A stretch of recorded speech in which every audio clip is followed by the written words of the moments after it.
for Older Americans Month, and the theme was around engaging at any age and really kind of revamping and revitalizing the self, creating a new chapter, things like that. So those were kind of the themes that I was working with. And so from that, this talk came, it's called Self-Empowered Aging, the New You. And this is one of my biggest soapbox talks. So I normally talk about mental and behavioral health, usually about a particular diagnosis or a behavioral health issue. And this one is really about how we become empowered, how we re-empower ourselves, and how do we look at potentially reviewing and reshaping kind of part of the older adult journey. So that's what it's about. My name is Helen Beeman. I'm a licensed clinical social worker, and I am the older adult behavioral health specialist for both Lynn and Benton counties. I've been in my role for almost 4 years now. So I go around the community and I train clinicians and other people that serve older adults and people with disabilities. I try to educate people on normal and healthy aging and other issues that affect end of life or older adulthood, to make sure that the people who serve the older adult population within our communities are really, really well trained. We even talk about things that we'll talk about in the PowerPoint today, including ageism and age bias, things like that. Making sure that they know how to provide the best services and care for older adults that they can. And then I also do community education. So I talk to the populations that I serve in my role, providing information and with the hope to also educate but empower older adults to really feel like they have the tools and information that they need to have the highest quality of life and get their needs met. So without further ado, our learning objectives today, we are going to start by looking a little bit more closely at what I mean by self-empowerment, what all that entails. And then we'll talk about how we lose our power, the ways that we kind of give our power away or sometimes have it taken from us. Then we'll look at reasons why this conversation and this topic are so important. Some of it's subjective, why I think it's really, really important, and some of it is just how it can impact people when we are not empowered and we don't really feel like we're in control of our future and our current life situation. And then the last part of the talk will involve different ideas and steps that you can take to empower yourself and kind of formulate what this new you might look like. Keep in mind that normally I do this in person with a crowd, and it's not during a pandemic or a wildfire season or anything like that. And I normally do try to make my talks very engaging. So unfortunately, some areas come up in the slideshow where I would normally want to hear from you all so that you can provide your expert opinion on these topics. But this slide is really taking a look at how empowerment looks different for each one of us. There are some similarities where most of us would agree, and some of those are included in this little collage here. So for some people, empowerment looks like knowledge and information that can empower us, make us feel like we have everything that we need to make decisions for our life. We feel in control in the driver's seat. Some people feel empowerment is really around confidence and self-esteem. Some people are empowered by their social connections, their place that they hold within society. Some people feel empowered, like the people down at the bottom that are holding the tablet there. Some people feel empowered by learning a new skill or feeling like they have, the skill set that they need to be able to do all the things in life to make their own decisions and dictate, their quality of life. And then the lady who's doing artwork, sometimes we're empowered by the different skills and creative abilities that we have and how we communicate and interact with our, with our culture, with our society, things like that. So it really can look different for everyone. I put this collage together because I think, at least for me, these are different elements that make up this concept of self-empowerment or feeling empowered. So I'll just go through them briefly. Self-improvement, this concept of just kind of throughout the lifespan, we never settle. We never say, okay, I'm a finished product now. I think keeping that mindset where we're always looking to make positive changes or kind of reevaluate things to make sure we're always headed in a direction that we choose. acquiring new skills. That could look like learning how to use a smartphone. It could look like learning a new language or something. It's really, on a continuum. Having good confidence, feeling that we have choice and control in our lives, being able to overcome challenges, or even just having the impression and the confidence that we can overcome whatever challenges come our way. Feeling a sense of vitality, believing in ourselves, having knowledge and information, being able to set goals, both, short-term goals, long-term goals, and having our eye on, the future and things like that, staying on course. Being able to stand up for our beliefs, not only knowing how to, but having the confidence and ability to do that. Self-determination. And if you're not familiar with this term, as a social worker, we talk all the time about self-determination. It's one of the most important things that we honor in our profession, and that is a person's innate ability to determine what they think is best for themselves, no matter what other people say. And then also achievement, and achievement can really look like anything. So it's important to keep in mind that genuine personal power is a subjective thing. It's an attitude, a state of mind. It's generally going to be based on confidence, integrity, and our ability to be resilient and persevere. And it represents kind of this lifelong, healthy striving towards self-mastery as the goal versus the goal of trying to control others and what's happening around us and to us. So again, if you're not familiar with the term self-mastery, it really just means in a place where your goal is feeling in control and feeling that you are the main determining factor in what happens to you and what direction your life heads. And of course, the reality is that a lot of things just happen to us and around us. We don't have, a choice and control over everything.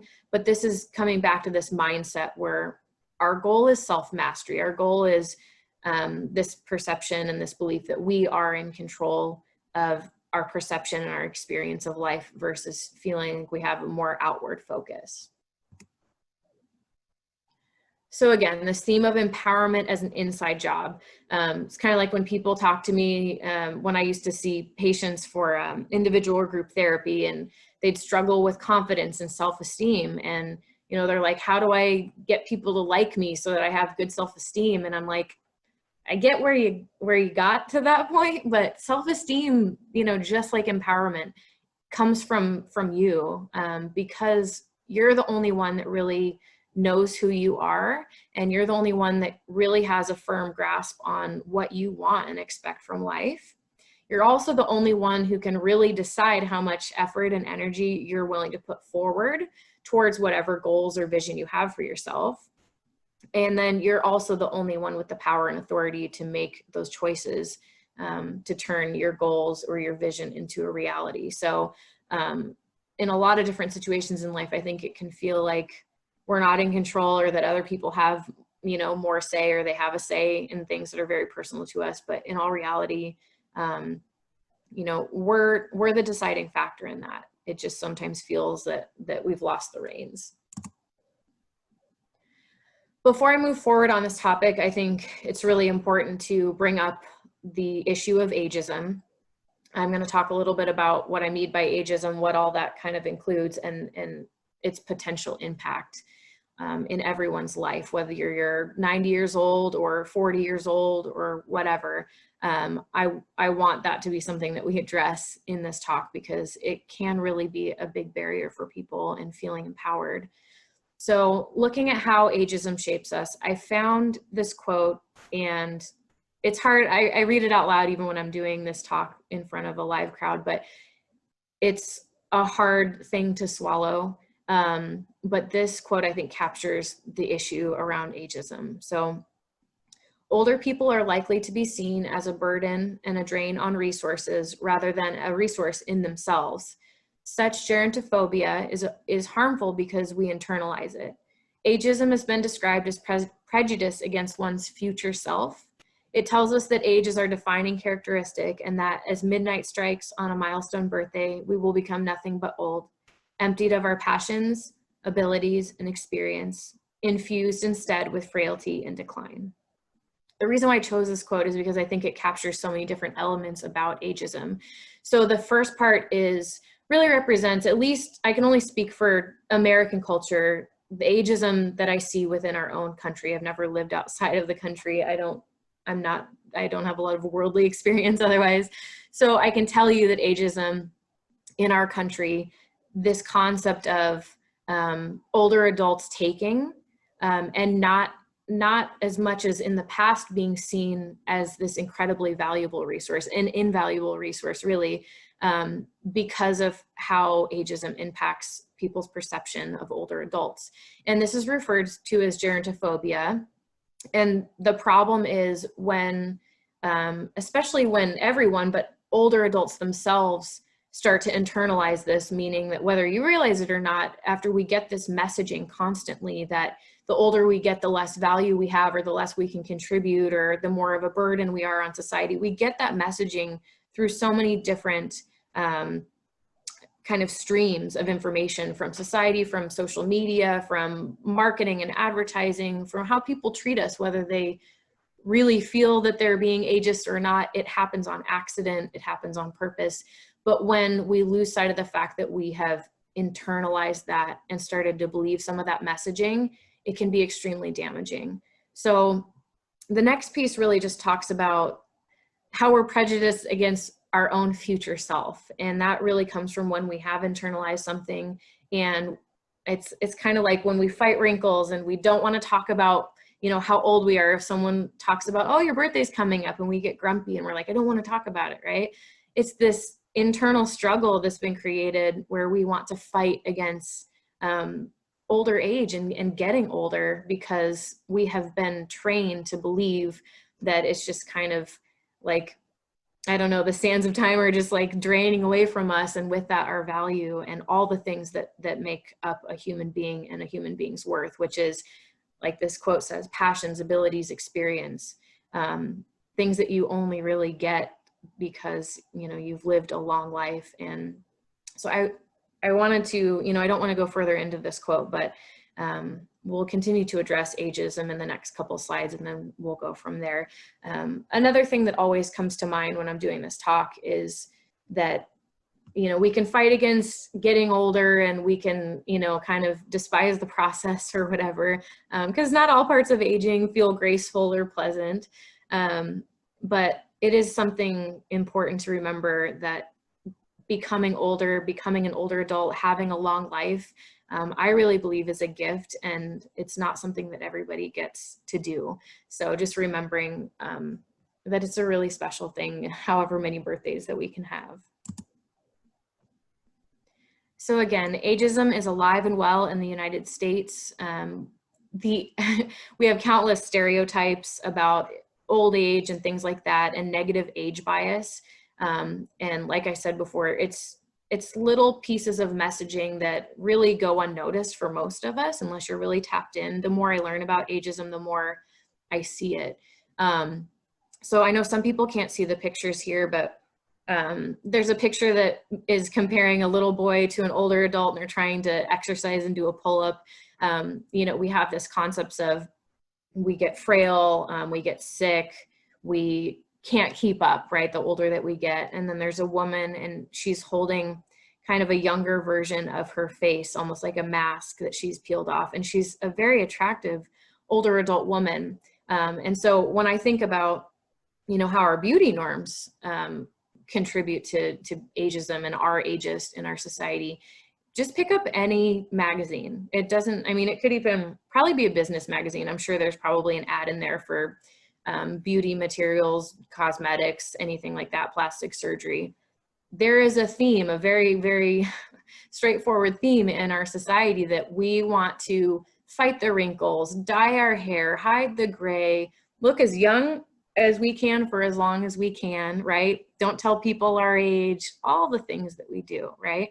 That's part of ageism. And so I don't know if you're aware or not, but one thing that I've been really happy to see change is that several really big kind of beauty magazines for women in the last probably 5 years have created some rules and regulations about who they will allow to put marketing and ads in their magazines.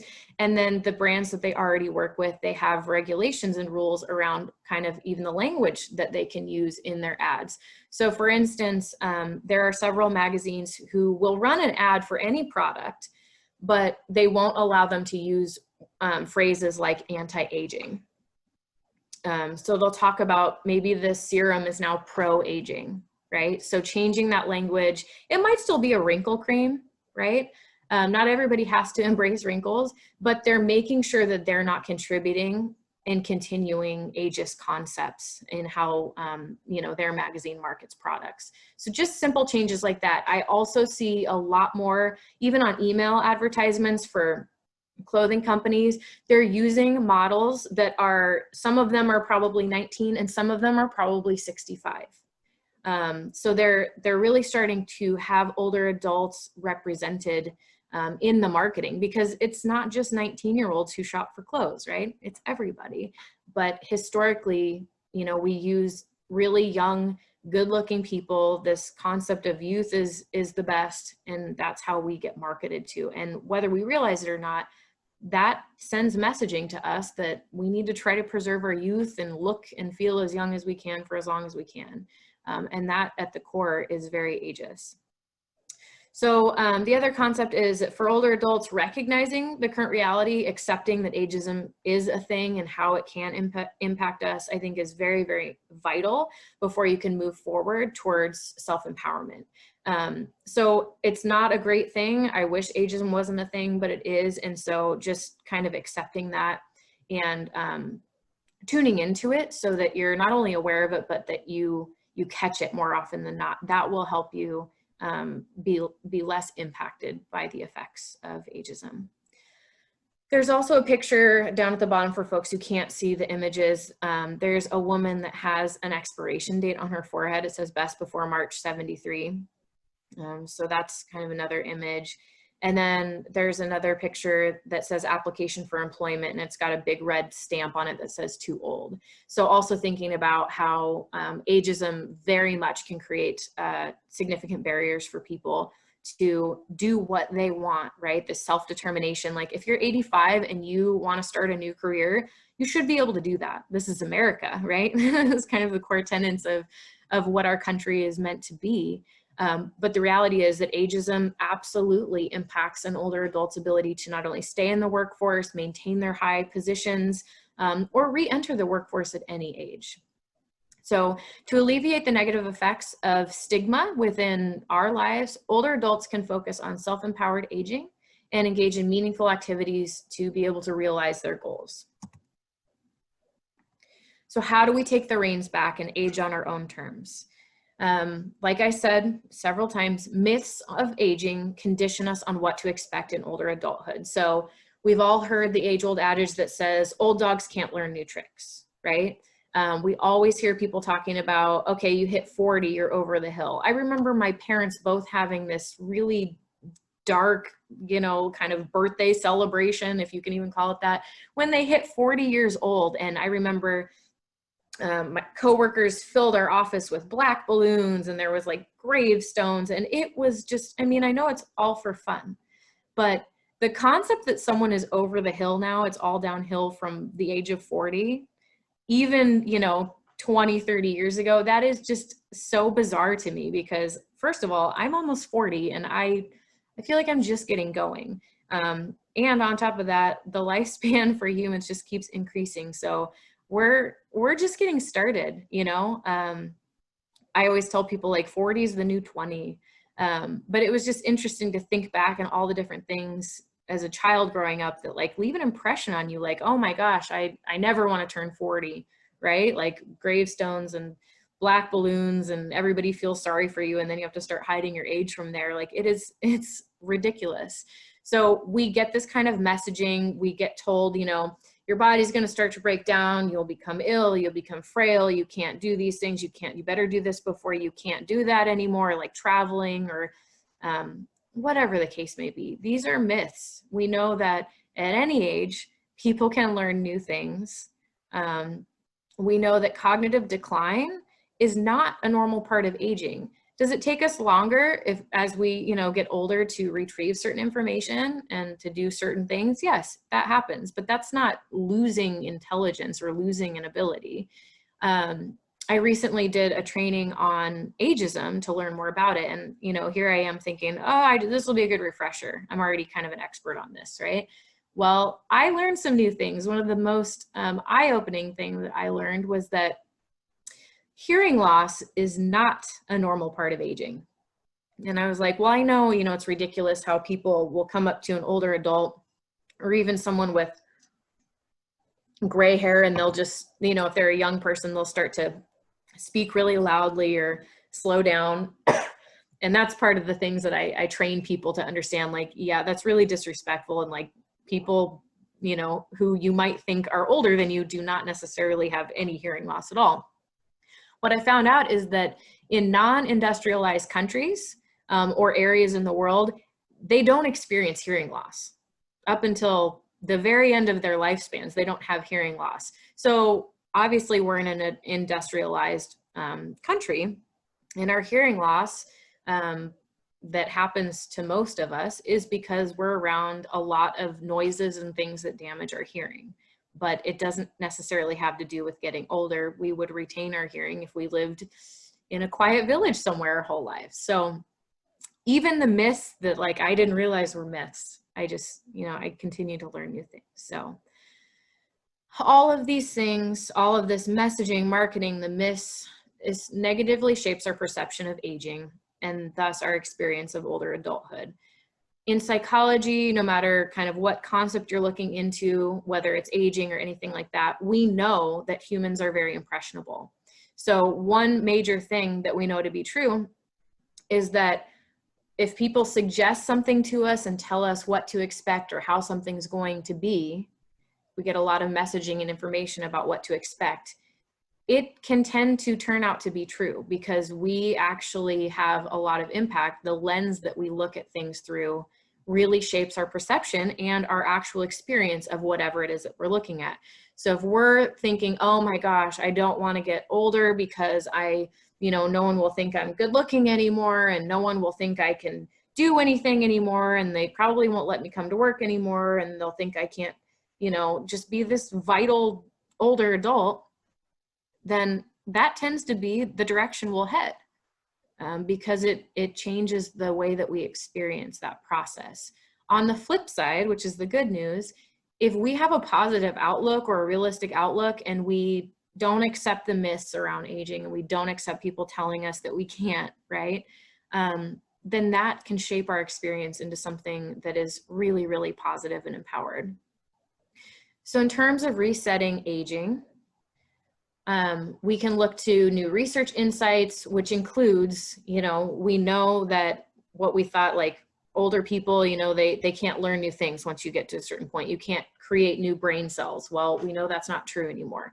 Medical advances, things that help us live longer and maintain a high quality of life, or if our physical functioning changes, whether it's through disease or illness or injury or anything like that, we've got all this new cool stuff that keeps us going and doing whatever it is that we want. Changes in the work that we have available to us, the workplace, being able to start your own business is now easier than ever before. Changes in the workplace, protections that we have now that make it so that employers cannot, fire someone or not hire the best qualified candidate due to age. Technology innovations that keep us connected, where normally there was rifts in, what we were able to do to stay connected. Now we have iPhones and tablets and, we're on a laptop right now talking to each other. All these shifts help us reset this process of aging. So ways that we give our power away. And I titled it this because I truly believe that when we lose power, a lot of times it can feel like someone's taking it from us, but I think ultimately we have to be part in giving it away if someone can get our power away from us, okay? So I'm just gonna go through these briefly. Some of these are kind of broad, vague concepts. They're not super concrete. So I just wanna plant these seeds to you so that when we go over ways that we can kind of empower ourselves despite these things just gives you an idea of sometimes like the dynamics and situations where people can take our power from us or where we accidentally give our power away. So if you notice that, you know, maybe recently or sometimes your whole life that you have been a person who struggles to say no even when you want to. As far as I know, everybody on this call is a woman. I don't want to assume how people identify or anything like that. And some of you, I can't see your faces, but anytime I've had a job in human and social services, I've worked primarily with women. And this is a common thing that comes up is, you know, they'll come in to me and say, I feel like people are taking advantage of me. You know, my daughter keeps asking me to do this and I'm tired or I don't want to do that. And I need some time to myself or I want to do what I want to do. And I'm like, so say no, you know, and some of you can't see my face, but when people tell me this, I'm just like, are you serious? You're an adult. You're in charge of you. You're the boss. Like, say no. It's more complicated than that for a lot of us. And especially as women from a very, very young age, we get told how important it is to say yes and to be kind and be generous and take care of people and nurture people. And you know, those are great qualities. I don't want to downplay that, but at some point, your sanity, what you want to do with your time, if you're tired, all of those things, that's the most important thing. So if you notice that you have a hard time saying no, that's an indication that you might be giving your power away. If you notice that you lack confidence in your abilities to solve problems or make good choices. So sometimes there's difficult problems that we don't always have information to work with. Sometimes we need to rely on others that can be helpful in making choices. But if you constantly feel like you just can't make choices for yourself or figure out how to solve a problem, that might be an indication that you've lost some power. If you allow others to demean, ridicule, or manipulate you. First, on this point, sometimes people demean us, manipulate us, things like that on accident, right? This can happen with ageist things. If someone, you know, makes a joke about being old, or even just someone coming up to you and saying like, okay, this person has white hair or gray hair, so I'm going to speak very loudly and slowly to them and make it super awkward. That to many people feels very demeaning. Is that person meaning to? No, they're not. They're probably thinking that they're being kind and helpful, right? So I just want to say, like, this doesn't always have to be intentional or vindictive or anything like that. It happens sometimes on accident, but also sometimes this happens on purpose. And the other piece to this, the other caveat is, when this happens, do you feel like you can stick up for yourself? If someone does something demeaning to you, says something to you, do you feel confident to say, hey, I know you might think that I have hard of hearing, that I'm hard of hearing because you think I'm, you know, an old person, and you're 15 and you don't know better, but you can talk to me in a normal voice. It doesn't make me feel good when you know, talk loudly and speak slowly to me. I'm just as intelligent as you.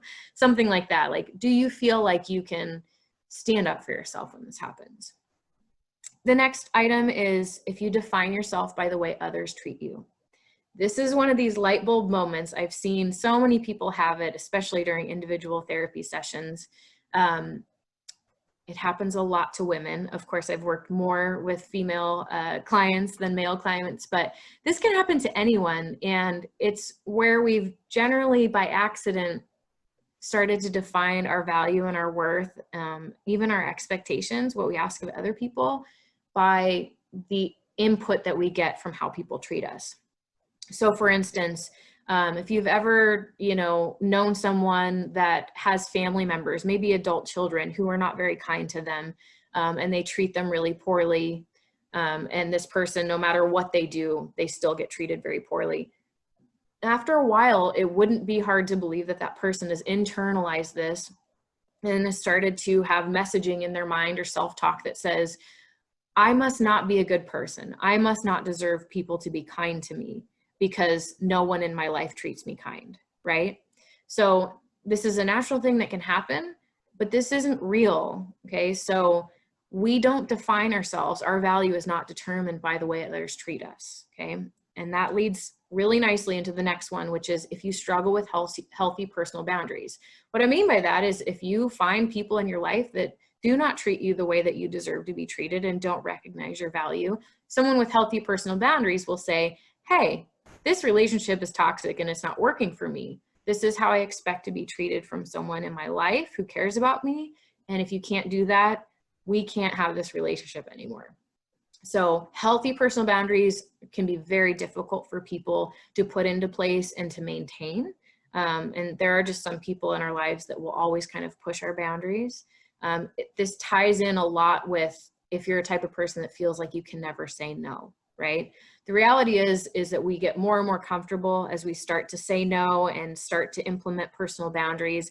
It will be a very empowering process for you. And it also is really good role modeling for other people in our lives, even those people that are most likely to push and be like, oh, you don't love me anymore because you won't, babysit the kids again instead of go to your hair appointment or whatever the case may be, right? Some people, if you've never put boundaries in place, it really is a serious thing when all of a sudden mom or dad says, no, I can't help you with that. I'm sorry. I hope you find someone that can, though. I've got something else planned today.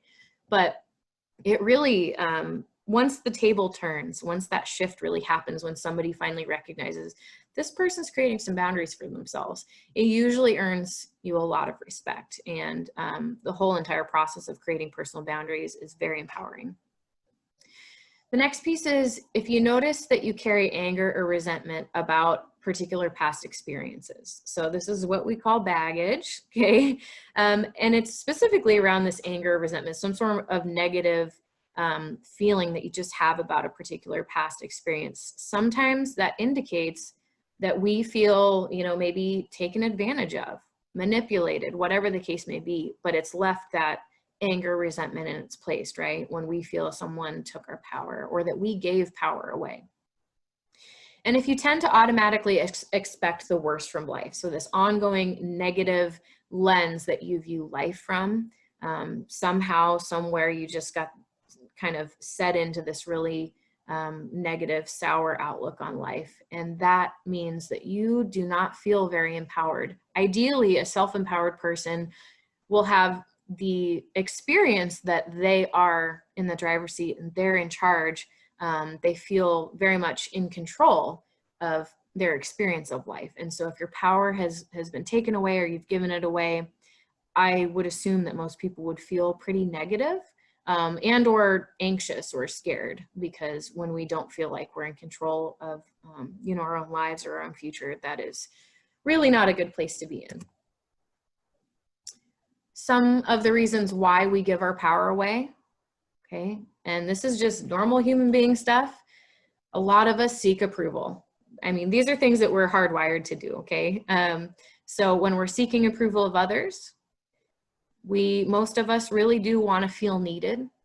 Most of us want to be in good graces with everybody we know, right? That's why a lot of us, everybody's got a different personality, but I know a lot of people that even if they go to the gas station and they have like a bad interaction with the gas pump attendant, some people, it will ruin their whole day. If they're like, well, that person did not like me. Why did they treat me like that? Or why did that happen? And they just can't shake it because we just have this innate need to be liked and needed and have people approve of us, right? It's kind of like when we were teenagers. Oh my gosh, our whole focus, which it's part of our developmental stage at that point in our lives, to just need to fit in and to be like everybody else, and everyone wants to hang around us. We want to be one of the cool kids, and unfortunately that's not realistic, but these things can be something that we hang on to for the duration of our life. The last bullet point, another light bulb thing for a lot of people, is sometimes we give our power away in situations because we didn't realize it could be any other way. So this can be a thing that happens based on how we were raised, circumstances that we were raised in. My mom and dad brought me up to be a very courteous person. I always tell people, like, an overly courteous person, to the point where in situations where I have found that I give my power away, it's because I am so overly focused and I put so much value on other people's comfort, other people's space, other people's needs being met than my own. I notice I give my power away in those ways all the time. My sister's the same way because she had the same parents. So what I mean by that is like still to this day, I'm 37 years old. If I am waiting in a line anywhere, or like I have to stand somewhere and like in a walkway or something and I'm waiting, I am constantly just like hyper alert. Am I blocking someone? Am I taking someone's space? Should I let that person go in front of me? Like, you know, if I'm in the market or something and I've got, you know, 5 items and someone behind me has 4, like, you better believe that I would have the natural urge to let 10 people go in front of me if they had 1 item apiece, because I'd be like, I don't want to be rude. I need to be a polite person, a respectful person, kind person, generous person, right? And, you know, I don't have children of my own, so I can't speak to issues that come up when we're parenting. My parents had the best of intentions, but what they did was they instilled this concept in me, that I need to always look out for other people's needs and make other people comfortable. And it went too far in that direction to where I give my power away a lot of times because I don't place even an equal amount of value on my needs. So how do we know when something's out of balance, when we're not empowered, when we're not feeling in control? What can happen is that we can experience things like depression and anxiety. Depression and anxiety are 2 most common mood disorders in the country, probably for a lot of other places in the world. We don't consider depression or anxiety a normal part of aging, but for depression, so any point in time for older adult population, about 5% of older adults will be experiencing depression at any given time. With anxiety, we know that when we look at through the lifespan, anxiety disorders do decrease. Okay, you are less likely to have an anxiety disorder if you are 80 than if you are 30.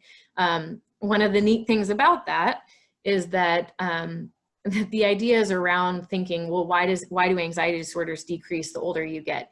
And one of the reasons is this idea that we kind of become inoculated against stress and against anxiety. Not to say that life isn't stressful at any age, but if you've lived 80 or 90 years, you have 80 or 90 years of things happening to you and stressful events.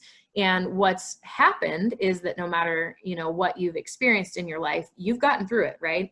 And anxiety is really, when you kind of minimize it down at its core, it's the brain thinking that whatever it is that's stressing you out is going to kill you.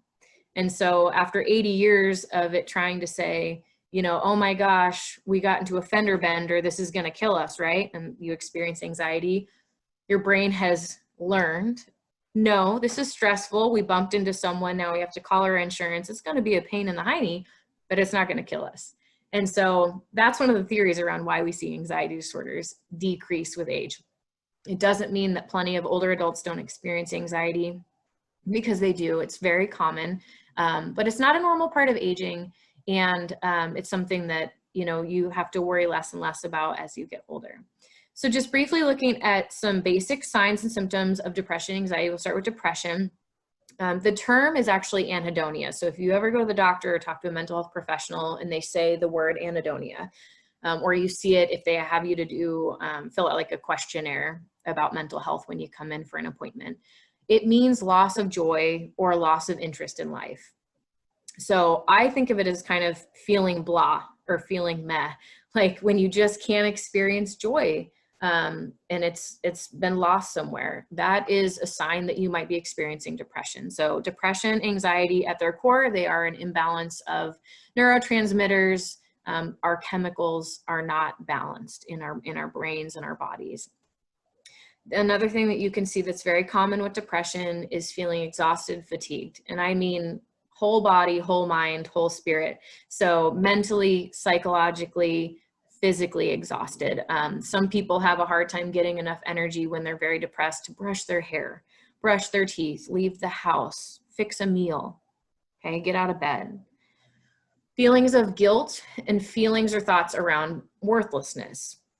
So this is interesting because with depression and the changes in our brain that happen, it actually changes some of our thinking patterns. So it's very common for people to have thoughts around feeling guilty, have thoughts and feelings that they're worthless. And that is how the brain changes when we are in a state of depression. This does not mean that people actually have things to feel guilty about or that they, actually have, become worthless somehow. This is just part of the pain of depression. Then we also see social isolation, which we're in a pandemic, so social isolation is very real for most of us right now.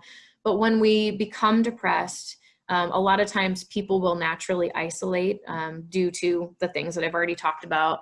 They don't maybe want to be around people, or maybe they do, but they don't have the energy to, or maybe they feel grumpy, and it's just very complicating. So we see people kind of pull away from their social connections, which is part of the reason why depression can go on for so long. And then the last piece is people can really feel a sense of hopelessness when they're depressed because of the changes in the brain. They're in this place where they really can't imagine life feeling different, life feeling better, life, coming back to normal. And hopelessness is a very dangerous place for a human being to be. And it's definitely a red flag that we would want to look at. If you ever hear someone talking about feeling hopeless, we want to really tune into that and talk more about that to make sure that we keep them safe, because that's not a good mental state to be in. So shifting over to anxiety, there are some similarities with signs and symptoms between depression and anxiety, and unfortunately, these two diagnoses do not play nice in the sandbox. So oftentimes, if someone is depressed for long enough, they can experience anxiety symptoms, or even, get to a diagnosable level of an anxiety disorder, and vice versa. With anxiety, it really looks more like uncontrollable worry, okay? Constant worrying. Another hallmark is racing and intrusive thoughts. So these intrusive thoughts that just pop into your head, you can't control them. It's really hard to stop them. Almost all of the time, they are going to be pretty irrational. And so it often happens with worries that we don't have a lot of control over, or we don't find answers for. And it's just part of what's happening with the changes in the brain with anxiety. Some people call them thought spirals or worry spirals. It's kind of like getting on this worry roller coaster, and it's really hard to get off. Both of these things can be extremely debilitating for people. With anxiety disorders in older adults, one thing that we see with an older population that we don't see as much of with anxiety in younger populations is the symptom of irritability. Okay, so that the fuse that you have, it just gets shorter. You're kind of feeling crabby. You might feel very restless. You might be agitated. Okay, so there might even be aggression, where you might not be an aggressive person or an irritable person, anything like that. But we see this impact on older adults more than any other age group. And then fatigue, just feeling completely wiped out. And then this last one is feelings of impending doom. If you've ever had anxiety or an anxiety disorder, first of all, I'm sorry. I have an anxiety disorder myself, and it is really one of the most uncomfortable things that I experience as a human being. You probably have an idea of what I mean by feelings of impending doom if you've experienced it yourself. For those of you who have not dealt a lot with an anxiety disorder, I'm very happy that you haven't had to experience that. But the best way that I can describe it is kind of this gut feeling, right? And when you have an anxiety disorder, it's really important that you don't rely too heavily on your gut feeling, because that's really what anxiety feels like anyway. It feels like it's a real worry, and a lot of times it's not. But this concept of like, if you've ever woken up in the morning and thought to yourself, I should not get out of bed today, or I should not leave the house today, like something's going to go wrong. That is really how anxiety can feel. So now let's look at what are the benefits to self-empowered aging. Why are you at this talk? Why are you listening to me? And what do you have potentially to derive from reinvention of the self and empowering yourself?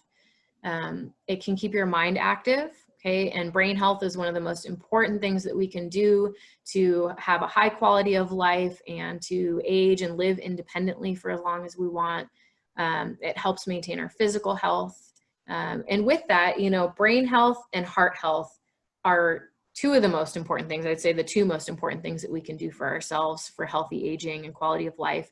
And we know science shows that, if we're doing heart healthy things, then we're taking good care of our brain, and vice versa. If we're doing brain healthy things, brain preserving activities, then we're also taking good care of our hearts. So those two things alone should be an easy sell for you. The next piece is that depending on how you choose to self-empower, it can provide you with new structure and new routines. And most of us, not all of us, right? I would say maybe our super artsy people need structure and routine, maybe less. I'm wound pretty tight as a person, so I can tell you structure and routine is very, very important to me and to my well-being and quality of life. Most of us do really well having structure and routine in our lives, so it can help there. And then it also can promote social connectivity. And for most humans, and not all of us, because there's value in solitude, and some of us just are not as social as the others, but in general, human beings are very social, and we need a certain level of social connectivity to feel good and have a good quality of life. It can help prevent isolation and loneliness. And depending on which options you choose to pursue in the self-empowered aging talk, it could even provide a new source of income. So enough about the problem. Let's look at what we can do to get empowered. So the first thing that I recommend is figure out a way to move your body, okay? So any type of movement encourages strength, and I'm not just talking about physical strength, okay? We feel empowered when we move our body.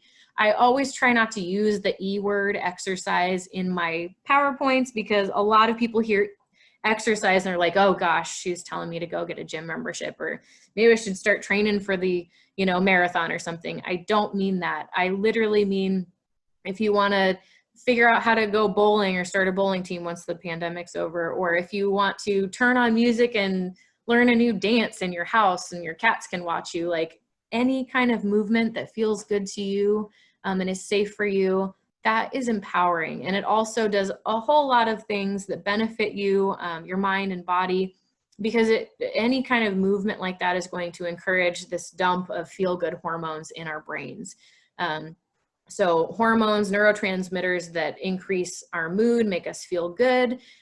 Even things as simple as like we can produce natural painkillers, okay? So exercise, movement at any age. I mean, I'm 37 and I can tell you if I go for a run, I'm gonna be in pain, but I'll probably have a boost in my kind of attitude and everything like that. And I'll get a little bit of boost of energy as my knees are cranky afterwards.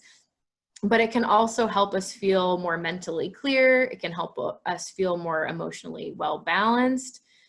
So we all derive different benefits, but moving your body in any way is going to be helpful for you and empowering for you. So things are different right now because we've got smoke in the air and we've got coronavirus going around. But when things get back to whatever our new normal is, thinking about walking, swimming, hiking, strength training, it does not matter. Bowling, dancing, whatever it is. If you get 2 big soup cans and sit in front of the TV and pump iron, it's whatever you want to do and whatever is safe for you. The concept of knowledge is power. Knowledge and information is empowering to us, okay? We also know that, again, old dogs and people, we can learn new things our entire life long. So making sure that we're constantly challenging our brain is good to keep the mind healthy and protective.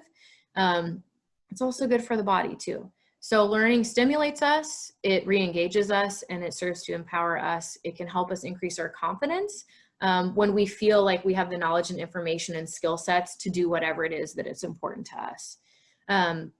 So the other thing too, the more information we take in, and it's kind of a generalization, but the more information we take in on different things, the more likely it is that you're going to stumble on something that, sparks your interest, or, gets you really excited, or makes you want to get involved with something, or even start a new business or anything like that. So that's why I always try to schedule in my work, I can get into the grind of things. And sometimes I'm like, I haven't gone to a mental health conference in a year.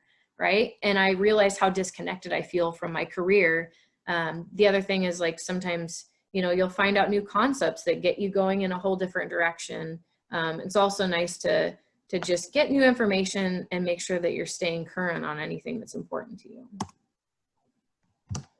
Words matter. So this really ties into ageism to some degree. The important thing to take away from this slide is how either helpful or damaging self-talk can be for all of us. So by self-talk, I mean like the conversation, the thoughts that go around in our head where we're basically talking to ourselves. So we know the power of being positive, right? Versus negative. So if constantly you have this thought like, oh, I'm no good, or, oh, I disappointed this person today, or I wish that I could go for a walk for 2 miles, but I can only get down to the mailbox and back, like all these different things that we say to ourselves. Sometimes the thoughts just kind of pop into our heads. Other times we're really kind of, narrating that ourselves. It's important to first increase awareness of what messaging are we having in our minds. If you're noticing a lot of negative self-talk, then you have to pay attention to that. I would say don't immediately say like, oh, I shouldn't be saying that to myself, right? Be aware of it first. Honor it, like, oh, that's a really negative thought, or that's a really negative thing that I'm saying to myself. I wonder where that's coming from, right? Do the work there and then start to change the way that you talk to yourself. My biggest recommendation is that we have to be kind to ourselves first. Again, self-empowerment is an inside job. So if you're your own worst enemy, which many of us get into situations in our life where we are, it's your responsibility to change the way that you talk to yourself. And I always remind people, we are human beings. Whether you're 80 or you're 20 years old, I haven't met a perfect person. So it's important that you always show yourself grace. I always ask people, if somebody else made this mistake, would you forgive them? Would you be understanding? And they're like, of course, they're human, whatever. Sorry, my wiener dog is talking to me. But what most of us don't think about is, okay, so you're the person in this situation that made the mistake or wasn't perfect. Why won't you show yourself the same level of grace that you would show anyone else, right? And again, sometimes it's a light bulb moment for people. They're like, wow, I'm really not that nice to myself, and I'm really forgiving to everybody else around me who, sometimes other people don't deserve us to be that easy on them. So think about your words and remember how much of an impact how we talk to ourselves can have. I love this picture. I wish all of you could see this picture. It's a picture of a woman and she's holding up, I think it's the hang loose sign with her hands. She just looks like she'd be a lot of fun to hang out with. So this slide is about being yourself, being true to yourself.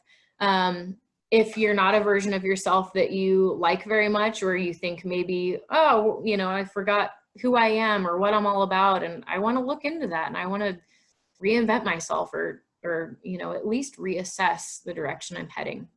It's also important to think about, how much are you comparing yourself to other people? So this somewhat involves feelings of jealousy, right? And I hear about this. My mom retired a couple years ago and she continues to compare herself to her peers and how they're doing retirement different, or downsizing, and they move into a place where people clean and cook for them. And she's like, she lives out on a ranch and constantly has to go cut her own firewood and stuff like that. It's a hard life. And I'm like, these are your choices. So don't compare yourself to anybody else. You have to decide what's important to you and then make that happen, because we're each different. And that's really our individuality is what makes us, who we are and why that's special. And just remembering that we compare ourselves to others, it's a disservice. It devalues, the things that make us unique and special. And because each one of us, we all have, not so perfect things about us, but each one of us has something really unique and special to offer that nobody else has. So it's important to think about that. Like, what do I bring to the table? What's special about me? And sometimes this is a hard conversation to have if we've gotten into the thick of, not really being happy with ourselves. So I encourage you to let go of your stubbornness and try to figure out, like, what do people compliment me on? Think about if you said in the past couple months, oh no, I'm just whatever, right? When we downplay compliments, revisit those conversations and think, what do people tell me when they're giving me a compliment or when they notice amazing things about me? Figure out what your features are, what your qualities are, what your talents and strengths are, and highlight those, okay? Every time you have a negative self-thought, stick in there, yeah, well, maybe I didn't, do so hot on that one thing, or maybe I got into a fender bender, but hey, people always tell me how kind of a person I am. whatever the case is, right? Change that narrative, be true to yourself, be yourself, value your individuality, and that will build your strength. So find your spark. With all the fires going, I cringed during some of my language in this PowerPoint. I keep saying like, find what lights your fire. I'm like, I could do with less smoke and less fires and less spark. But this slide is about finding the things that we're passionate about, that bring us joy, things like that. A lot of times we, get, so involved in what we're doing that we can lose sight of things that really spark excitement and joy in our lives. And so if you find that that's true for you, I encourage you to try to revert back to when you were filled with this childhood wonderment is the best way I can describe it. And, I don't know what this says about my maturity level, but to this day, I'm almost 40. To this day, if I see like a ladybug, walking around on a leaf, that gets me pretty excited. Okay. Or like a pretty flower, like a cool bird or something. So it could be something as silly as those things where you just making sure you take note of the exciting, wonderful things around you. You embrace those things. If you're having trouble finding your spark or things that bring you joy, do some digging, increase your awareness, maybe look into your past, what things have brought you joy and spark in your life before, or where do you want to head for the future? All right, back to the basics. You are what you eat, okay? So new slide, we've got this guy getting ready to take a big bite out of an apple. The nourishment you provide to your body, what you eat, what you drink, has a direct link to your overall well-being. Some people phrase it as, junk in, junk out, and that's true. So on a certain level, our bodies, brains, the whole thing is very basic, right? And in some ways we're complicated, but as far as food and diet go, if you're eating crummy foods, or you're not eating enough foods, or you're eating too many foods, anything like that, it will have an impact. It will play out in the way that you feel, the way that your brain functions, anything like that. It sometimes can impact our mental health, and it does not empower us, okay? Part of that too is what we eat can certainly impact the way that we look and feel. And if we feel sluggish and tired, if we look in the mirror and we don't like what we see, that can just be correlated directly to what you're eating. So we want to shape up the foods that we eat, be respectful to our bodies. They always say the body is a temple. I will never give up, cheese or chips or anything like that, but I do my best, right? It's all about balancing. So pay attention to what you're putting into your body. The idea is that we want to establish a two-way communication system to where we're listening to what our body tries to tell us. Our bodies are powerful. Sometimes I've even heard stories about where, some little kid kept stealing the salt shaker and eating salt, and parents keep taking away the salt shaker, like, oh my gosh, what's wrong with this kid?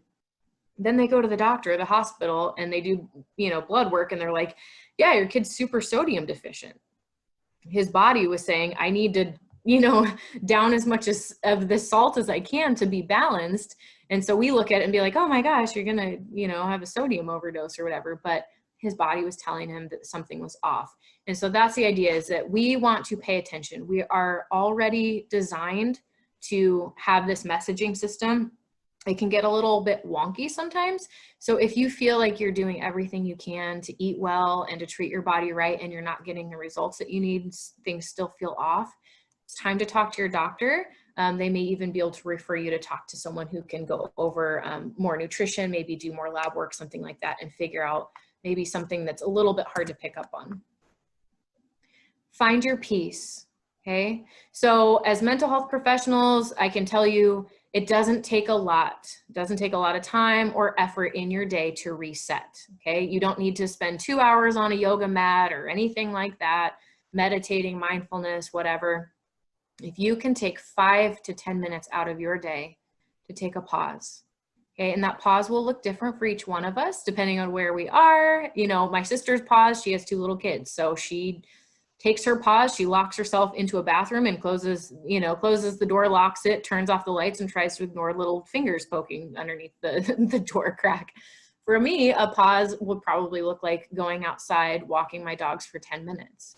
not looking at my phone, you know, nothing like that, not listening to music. For other people, it could look like, you know, maybe you're on a bus traveling somewhere and you put your earbuds in and you listen to your favorite song. So figure out what a pause looks like for you. It doesn't take more than 5 to 10 minutes. Okay, if you just close your eyes, take deep breaths, find a quiet space or a not quiet space, different things work for different people. And give yourself some time each day to daydream, right? We don't want to lose that. And now we won't get in trouble by our teachers because we're not in high school anymore. So you can daydream, you can picture, you know, how you maybe want to reset your day or new goals for yourself, or am I on track for what I want? What do I want to change? Reset, okay, re-envision, and then move on. Okay, and the part where I said earlier where some of these options might bring more income into your life, okay? So this concept of the encore career, and this is a term, I don't know when it was created, I'm sure it's fairly new, but the idea that we work, you know, for decades and decades, or we raise children and keep up a home for decades and decades, and then we essentially stop or we retire, okay? The encore career is where you find your new career or your new, you know, venture that you're going to do in later life. So more often than not, again, this is kind of natural human programming. Work is good for us. A lot of times I hear about people either telling me about a loved one or that person themselves, and they're like, I worked my whole life with this, you know, concept of just keep going, get to this age, and then I get to retire and it's going to be amazing. I can do all the things that I want to do. And then people retire and they're like, oh my gosh, I have no structure, I have no routines. I like earning money, I like working, I like to be busy and things like that. So all these different things, we are programmed to be busy people. So if that's something that you're missing, then figuring out what you want to do can be a really good goal to focus on. So the separation, disengagement, and loneliness associated with retirement for some people can really cause a wide variety of negative impacts. So including physical health impacts, mental health impacts, increase in stress, things like that. I told you, you know, most people do well with routines and things like that. It all goes together when we kind of step out of our main career. For older adults in the past, one of the main fears from older generations was that they would work their whole lives and then they would retire and they would run out of time to do all the things that they want to do in retirement and later life, because we live so much longer and we work for, you know, some people can retire very early, but not for everyone. The fear now has completely shifted to being around running out of money before we actually come to the end of our lives versus running out of time. So people are just like, oh my gosh, I'm 60 something or 70 something and I'm going to live to be 100. What am I going to do for the next 30 years, right? Retirement suddenly just seems maybe so boring. So again, everybody is different. This is not going to be an option that will interest anyone, but just know that it's an option available to you. And this could also look like volunteer work. It doesn't necessarily need to be something that you earn income on, but it's just re-engaging kind of in the work field. Self-reflection, okay? Equally as important as projecting your future and thinking about where you want to head, it's just as valuable to take time and energy to reflect on how you got to where you are, all the things that you've accomplished, okay? How did you become the person that you've become? We don't want to spend all of our time just thinking about how we want to be different and better and, you know, the new me. Part of the process of the new me is looking at who you really are, all the things that you have to offer, all the things that are important to you. This is a good time to reassess your values, your morals. Okay, not to say that any of those things will change, but it's important to check back in. You know, we don't have guidance counselors anymore. Okay, we don't have people saying like, are you headed in the direction that you want? Do you want to do anything different? Okay, so we have to be in charge of thinking about that and deciding if we're moving in the direction that we want to. The soapbox slide. Okay, so get on your soapbox, all right? As a social worker, I'm pretty sure I was maybe born on a soapbox, which is probably pretty annoying to my friends and family, but get involved. Figure out what cause, you know, increases your empower and empowers you because maybe it would get you involved with a group that is like-minded, that shares the same values or goals or, you know, things that they want to see change in the future. Okay, so the other nice thing, if you get involved with something like that, get on your soapbox to advocate or whatever the case is, a lot of times you'll find yourself working in a group, which is really nice because you don't have to bring everything to the table when you're in a group. You'll bring your strengths, everybody else will bring their strengths, and then you've got all of these amazing skills and talents, and you don't have to feel like it's all on your shoulders. So the other thing that's really nice about this is that you know, it gives you the sense that you are, you know, recreating this value for yourself. And that can be very empowering, especially depending on what it is that you're working to see change. It doesn't necessarily have to be like a social justice issue or things like that. It can be anything. If you're having trouble thinking about, you know, what would get you on your soapbox, right? You can think about these two questions, either asking yourself what really makes you excited or gets you pumped up, or the opposite, what really makes you mad? What really feels wrong to you? Like if someone said, hey, did you hear about this thing or this new law or, you know, this happened, and you're like, that is so unfair. I don't like that. Things should be different. So as a social worker, you know, I often find my spark in the question of what makes me mad? What do I think is wrong about the world, and how do I want to see that change? Do what you love. Okay, most of us, I don't care if you're 40 or 90 years old, we've all had hobbies come and go. And I, you know, frequently find that I have forgotten that I know how to crochet. I know how to use a sewing machine, you know, things that I learned how to do at a very young age. And I just get so distracted from things that I forget how much I love my hobbies. So either dusting a hobby back off and picking it up again, or figuring out something new that you'd like to learn how to do. My motto is like anything that gives me an excuse to get, you know, more craft supplies, I'm in. So we all like different things, but figure out what empowers you, makes you feel good, re-energizes you. It can be things like cooking, creating a special craft, set time aside for activities. And this is something that I would encourage, just like taking a pause in your day, build in time to do something that's meaningful for you, whether it's reading a book or creating a new dish, whatever it is. Make sure that you schedule time in to do things that you love, that you're passionate about. And take action. Okay, this is my call to action. We can talk all day. I can promise you I can literally talk all day. But we at some point have to make moves. We have to take action. Okay, so I'm also a list maker. Sometimes I make lists for my lists, and it's actually a really productive, sneaky way of procrastinating. So if you're like that too, call yourself out. Okay, so there's no quicker way to taking back your power, becoming empowered, creating this new you, than just figuring out your first move and making it happen. Whether you've thought it all the way out and you're going to be successful right off the bat, that's irrelevant. Make moves, okay?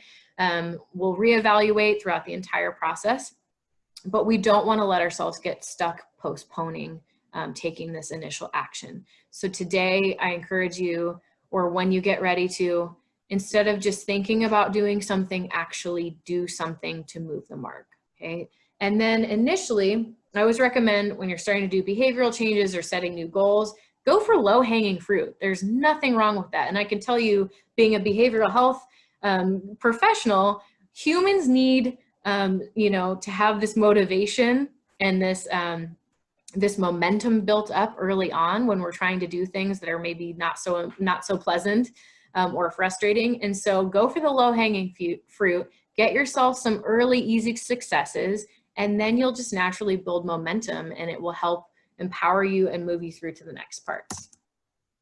So reinvention of the self, you can think of it in these steps. We want to evaluate the situation. What do we want to change? What do we want to add? What's our goal? Create a plan or a list, and a list for your list if you want to procrastinate a little bit. And then you take action. And then once you take an action, big or small, you want to take time to reflect. And then you can start back at the beginning again, either reevaluating, or you can jump back into your plan and take the next step. So this is the end of our slideshow. I'm going to leave you with this quote that I think is really, really powerful. Perceptions can be empowering and enriching. They can enable and embolden people to stand up for their beliefs in the face of fear. They can cultivate passion and meaning out of the pursuit of lifelong goals and dreams. The challenge for each of us is to rewrite the narrative of aging and tell a story that we have written and the one we want to live. And that's all I have.